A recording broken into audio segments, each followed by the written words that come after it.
بسم اللہ الرحمن الرحیم۔ السلام علیکم ورحمۃ اللہ وبرکاتہ۔ حضرات کرام، اعمال صالحہ سے جوڑنے کا سلسلہ جاری ہے۔ نیک کام کون کون سے ہیں؟ الحمدللہ وہ آپ حضرات کو ایک سلسلے سے جوڑا جا رہا ہے تاکہ آپ کی اور میری زندگی میں نیک اعمال آتے چلے جائیں اور اعمال کی برکات ہمیں نصیب ہوتی چلی جائیں۔ حضرات کرام، بعض کا تعلق حقوق اللہ سے ہے اور بعض کا تعلق حقوق العباد سے ہے۔ یقیناً تسبیحات، ذکر و اذکار، نماز، یہ سب حقوق اللہ ہے، حقوق العباد۔ ناظرین کرام، اس میں سب سے بڑی چیز سبحان اللہ وہ ہے تقوی و پرہیزگاری۔ تقوی و پرہیزگاری کا نور ایک ایسا نور ہے جس کی وجہ سے اللہ تبارک و تعالی حقوق العباد کی بھی پہچان نصیب فرماتے ہیں اور حقوق اللہ کی بھی پہچان نصیب فرماتے ہیں۔ بس اوقات ناظرین کرام، دنیا میں انسان بہت سے کام کر رہا ہوتا ہے، حالانکہ جس کا تعلق حقوق اللہ سے بھی ہوتا ہے، بعینی اسی وقت حقوق العباد سے بھی ہوتا ہے۔ لیکن ناظرین کرام، اب یہ حقوق اللہ اور حقوق العباد کیسے ہمیں پہچان ہو؟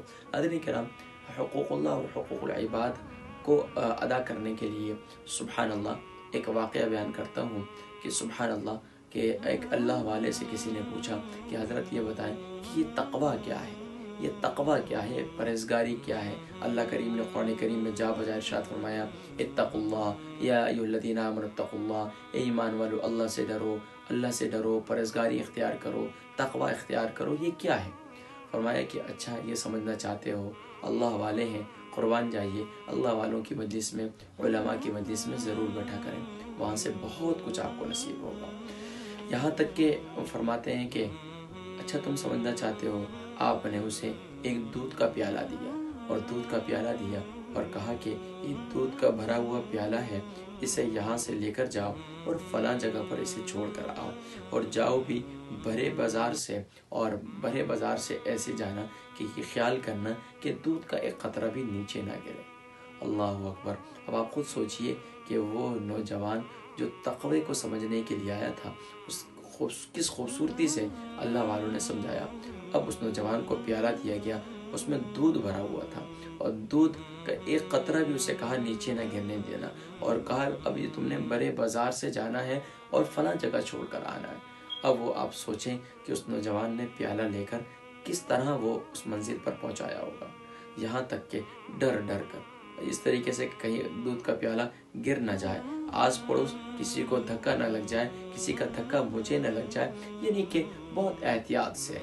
اب جب اس نے منزل پر پہنچایا اور واپسی آئے اور کہا کہ پیالہ چھوڑا ہے، فرمایا خوشی خوشی حضرت میں نے، وہ تو آپ کی بات تھی، کیونکہ آپ نے مجھے تقوی سمجھانا ہے تو میں تقوی سمجھنے کے لیے آیا ہوں، تو میں نے آپ کی بات تو ماننی تھی اور الحمدللہ تھا بہت مشکل، لیکن میں نے کر دیا۔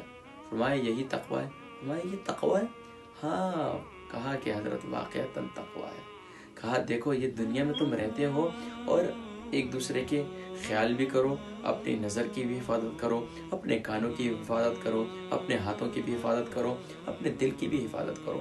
فرمایا کہ تمہارے دل کے پیالے کے اندر اللہ کا نور ہے، اس کے پیارے حبیب صلی اللہ علیہ وسلم کی محبت ہے۔ اب اس دودھ کے پیالے کے اندر اگر آنکھوں سے بے حیائی کرتے ہو تو اس کا ایک قطرہ نیچے آ جاتا ہے، گر جاتا ہے، یہ گندا ہو جاتا ہے۔ فرمایا کہ یہی تقوی و پرہیزگاری ہے۔ ناظرین کرام، اعمال صالحہ کا نور بڑا ہے، تقوی و پرہیزگاری کا نور بہت بڑا ہے۔ اس لیے ناظرین کرام، میں یہ کہوں گا کہ حقوق اللہ بھی ادا کیجئے، حقوق العباد بھی ادا کیجئے، لیکن سب سے پہلے اگر خوف خدا آ جائے گا تو انشاءاللہ پھر آپ کے اندر ماں باپ کے حقوق بھی آپ کے ذہن میں آئیں گے، اولاد کے حقوق بھی آئیں گے، بیوی بچوں کے حقوق آئیں گے، بیوی کو شوہر کے حقوق جو ہے وہ سمجھ آئیں گے، اور پھر اس کے ساتھ ساتھ آس پڑوس کے حقوق اور اس کے ساتھ ساتھ حقوق اللہ کی ادائیگی تو پھر کرتے چلے جائیں گے۔ ناظرین کرام، اگلی نشست میں مزید اعمال صالحہ سے جوڑنے کا سلسلہ جاری ہے۔ اپنے دعاؤں میں یاد رکھیے، ہمارے یوٹیوب چینل کو فالو کیجیے، انشاءاللہ مزید ویڈیو کے ساتھ حاضر ہوں گے۔ السلام علیکم ورحمۃ اللہ وبرکاتہ۔